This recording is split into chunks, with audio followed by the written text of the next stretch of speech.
Lagunya yang enak dong.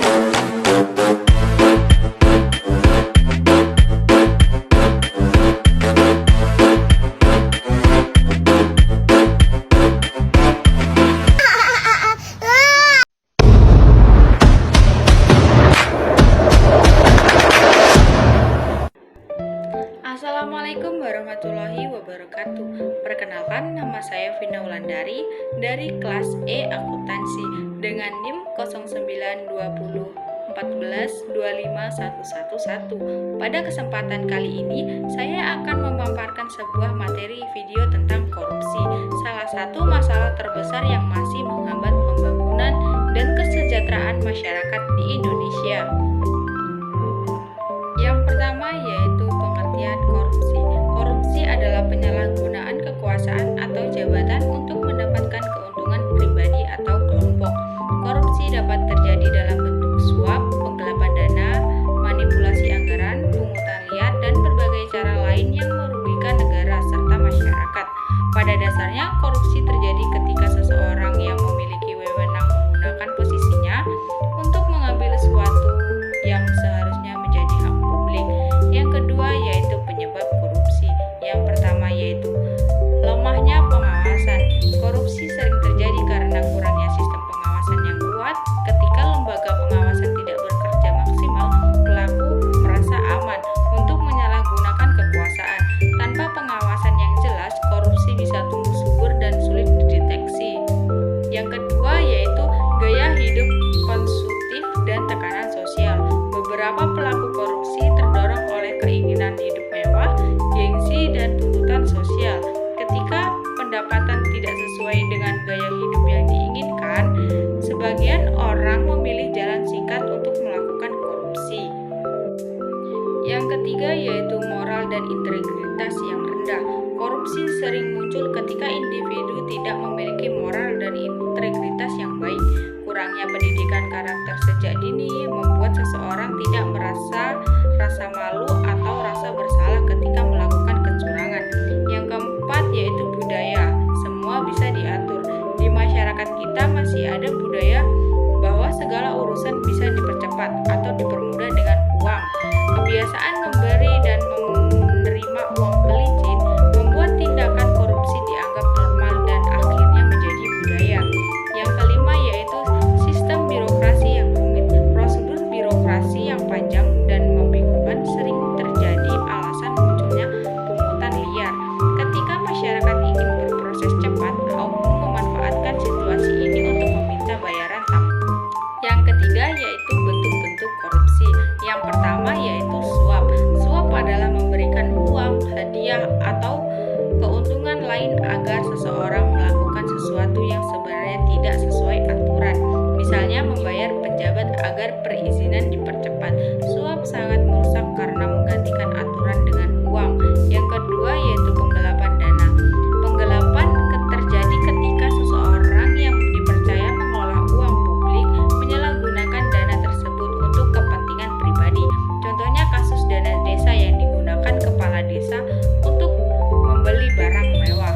Yang ketiga yaitu markup anggaran. Markup terjadi ketika harga barang dalam laporan anggaran tersebut jauh lebih tinggi daripada harga sebenarnya. Sisa uang dari selisih harga itu masuk ke kantong pribadi oknum tersebut. Yang keempat yaitu pungutan liar atau pungli. Pungli dilakukan dengan meminta uang secara ilegal untuk layanan yang seharusnya gratis. Misalnya biaya tambahan untuk membuat surat administrasi, layanan sekolah, atau proses perizinan. Yang kelima yaitu jual beli jabatan. Dalam beberapa kasus, seseorang bisa menduduki posisi tertentu bukan karena kompetensi, tetapi karena membayar pejabat yang berwenang.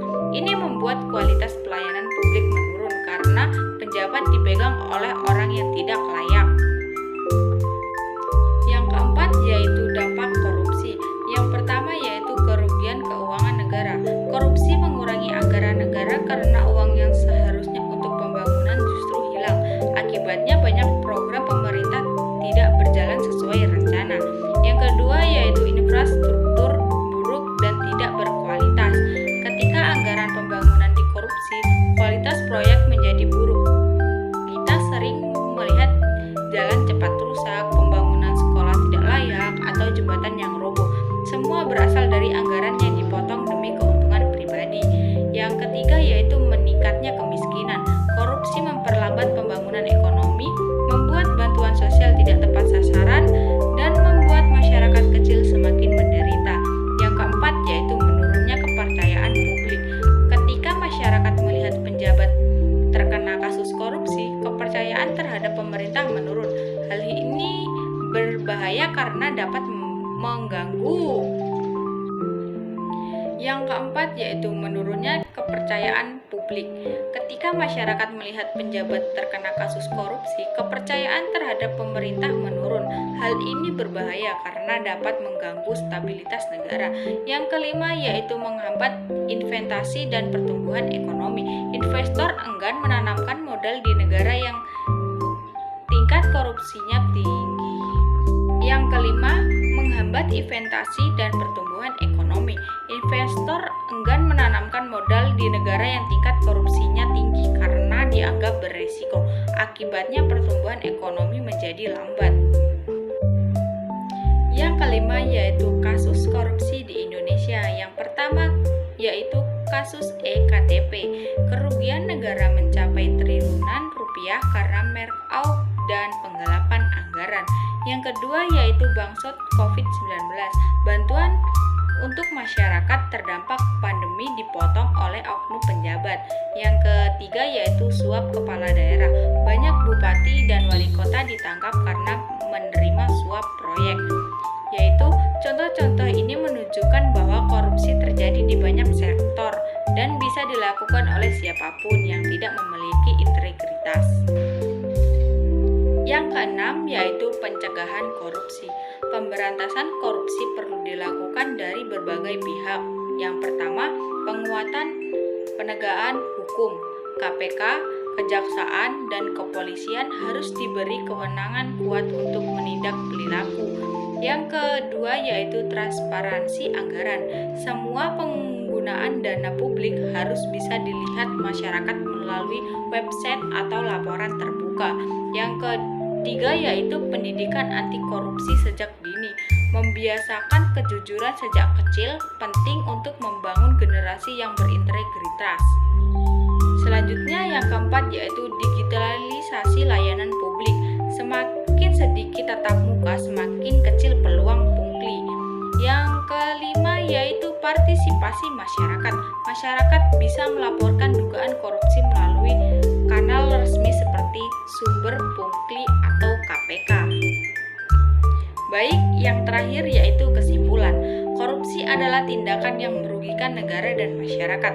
Tindakan ini menghancurkan masa depan bangsa, memperlambat pembangunan, dan membuat ketidakadilan semakin besar. Pemberantasan korupsi tidak hanya tugas pemerintah, tetapi juga seluruh warga negara. Dengan membangun budaya jujur dan bertanggung jawab, kita bisa menciptakan Indonesia yang bersih dari korupsi. Baik, sekian penyampaian dari saya. Saya tutup dengan